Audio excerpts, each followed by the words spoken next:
Today we're diving headfirst into a living room transformation that's nothing short of remarkable. Get ready to witness the magic as I take a mundane space and turn it into a designer haven that oozes style and sophistication.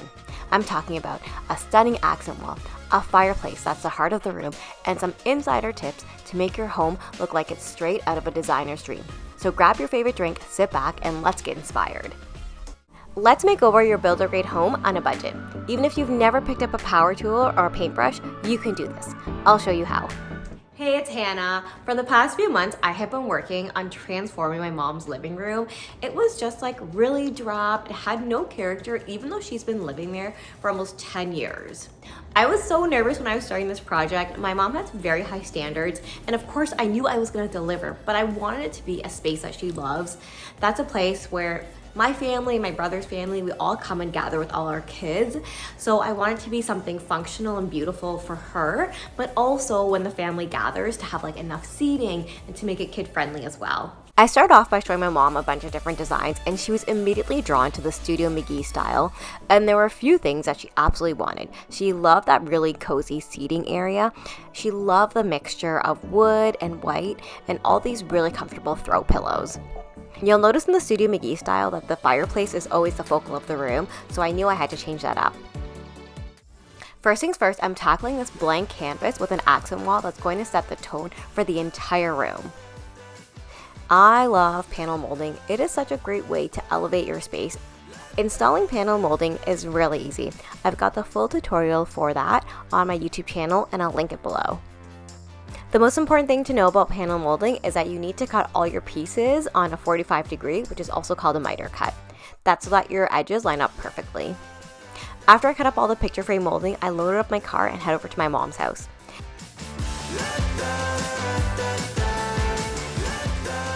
If this is your first time installing picture frame molding, I highly recommend taping everything to the wall before you nail it in. This is just going to give you that sense of security that you've measured and cut all your pieces right. I think a pin nailer is like one of the most underrated tools.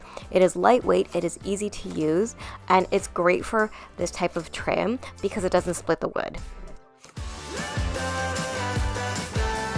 I figured I should install the light fixture. I got this beautiful light fixture, and it's gonna go perfect with the vibe in this room. It's like a very modern but transitional kind of look. So, let's do this.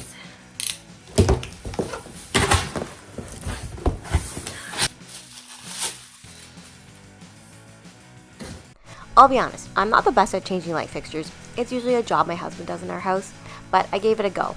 And I got the old one off just fine, but then I couldn't get the new one on. And my sweet mom, she even tried to help me, but I just couldn't figure it out. So, alas, I had to call my husband to help me anyways. I'll chalk this up to his height advantage. Once all the boxes were done, I knew I had to elevate this just a little bit more because it looked great, but with the chair rail, it just knocks it out of the park. So chair rail is really similar to the type of trim you're going to use for your picture frame molding, but it's usually a bit wider. Set your saw to a bevel when you're cutting your chair rail. This ensures that the chair rail will line up when you go into all the corners of the room. And in my tutorial for picture frame molding, I've got a ton of tips on how to install chair rail, and my best one is to make a guide. So make sure you check out that video. We're gonna move on to installing the chair rail, and the furniture arrived for this room, and it is looking so good.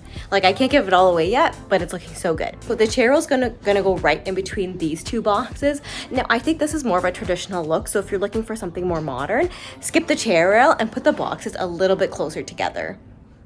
After installing just the first piece of trim, I knew that the chair rail was the finishing touch for this wall.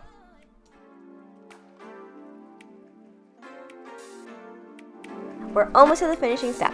The last couple steps are to caulk the seams and paint all the trim. I always use prime boards because it's so much easier to paint. Now let's talk about bringing warmth and coziness into the space with a brand new fireplace. I was really nervous about removing the fireplace. I think that panel molding is really easy, but then when I thought about whether I should really swap this out, I was kind of nervous that the whole fireplace might just come out. It's a gas fireplace. So luckily it didn't. I just used a pry bar, and I got my husband to help me just pull it off the wall. I was actually shocked at how easy it was to remove this.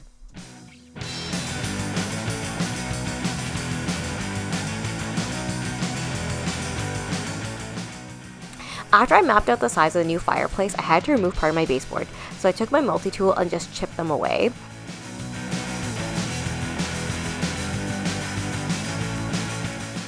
If nothing else, building this fireplace was a lesson in trial and error. It took me a long time to figure out how to build it up.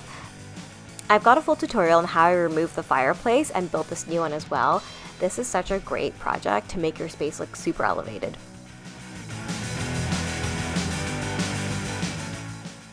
You don't have to do every part of the project yourself. I need some help installing the tiles, so I had a tile installer come and help me install these beautiful large tiles. One way to save money is to use 12 by 24 inch tiles instead of a large slab. When you stand back, the look is still very similar. Ever wonder how to make your home look like it's been styled by a professional? I'm letting you in on some of my favorite tips and secrets to take your living room from ordinary to extraordinary. I have this really great round table that I knew would work really well in my mom's space. The only thing is that it's an outdoor table. It is made of pure wood, but because it's been outdoor through the winters, it needs a bit of love and refinishing. So I sanded it down with P220 grit sandpaper just to even out some of that grittiness that it had.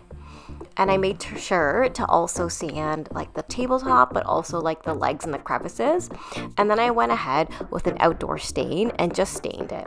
This is special walnut, and I think it's a really nice color. It's going to add a lot of warmth to the living room, especially as my mom wants to add that Studio McGee style, which always has a lot of wood tones.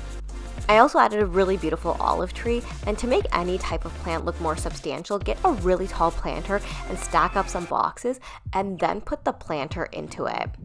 This is going to make it look so much taller. And then to cover up some of the boxes, I just used moss. And then you want to make sure that you fluff up the leaves to make it look more realistic, because naturally a tree grows in lots of different directions. And then after that, I put it into the corner and it was perfect. I love that little touch of like greenery in the space. And look how tall it is.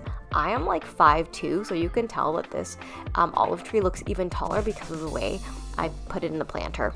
I'm going to show you a really easy way to make your curtains and your room look a lot more substantial, because this looks fine, but it could be a lot better. I grabbed these inexpensive curtains from IKEA. I love the heavy texture that they have, and I didn't want to do another white curtain with all these white walls and white furniture. So I'm using the same curtain rod and I'm just extending it all the way out to the edges of this wall, and then I'm threading them on. The great thing about the new curtains is that they actually hang from ceiling to floor, so they make the room look a lot longer, and I added 4 panels here instead of the 2 that were a bit thinner, so it just makes the space look so much more filled up. In this room, I would say the rug is like my arch nemesis because it has all these wrinkles. When you put a rug on top of a carpet, it's really hard to get it flat unless it's like a really thick carpet. So I'm gonna try swapping it out and see if that helps. See, like this rug is so beautiful, but yeah, it's just not gonna work. When I initially laid the rug down, I used rug tape on the back, but it just didn't really hold up on this carpet. I'm gonna try something else. I'm gonna use a rug that has a rug pad built into it, and this is a ruggable rug, so it's also washable. I will link both rugs below because they're both really beautiful.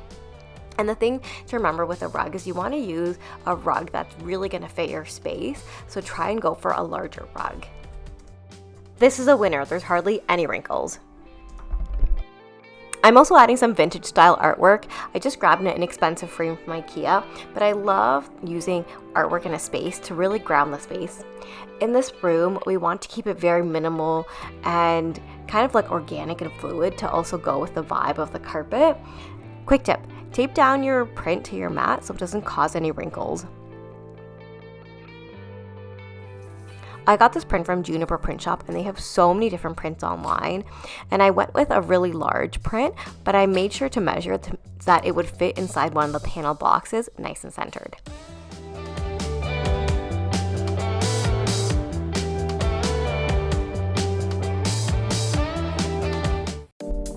After adding all the finishing touches, I'm so excited to share this with you. Remember, we started with a boring builder-grade living room. I added panel molding, a new fireplace, and lots of touches to make this so much more elevated and magazine-worthy.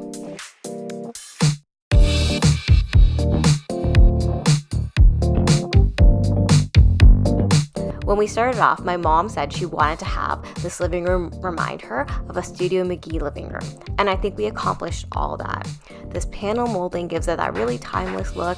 The fireplace is definitely the focal of this room now, and we've created that seating area where everyone can come together and have a cozy conversation. I love how the fireplace turned out. I can't believe that I DIY'd that. Doesn't that just look like it's from a showroom? I also grounded the space with these heavy curtains, the rug, and the coffee table, and all those types of wood tones help to ground the space because without it, it would look so stark and minimal. Let's take a moment to celebrate that light fixture. It adds a bit of softness and warmth with that brass finish. As you can see, we really transformed it into something really cozy and special. I really love how we made that seating area in the middle of the room so everyone can gather, we can talk, we can catch up. And I think like there's two big changes that we made in the space, right? There was the fireplace, which was just really boring before, and the panel molding, which is such an easy tutorial. And I'll link both those tutorials for you below if those are like things that you're gonna pursue, because I promise they will transform your space. And there you have it, friends, a living room transformation that's gone from dull to designer in no time.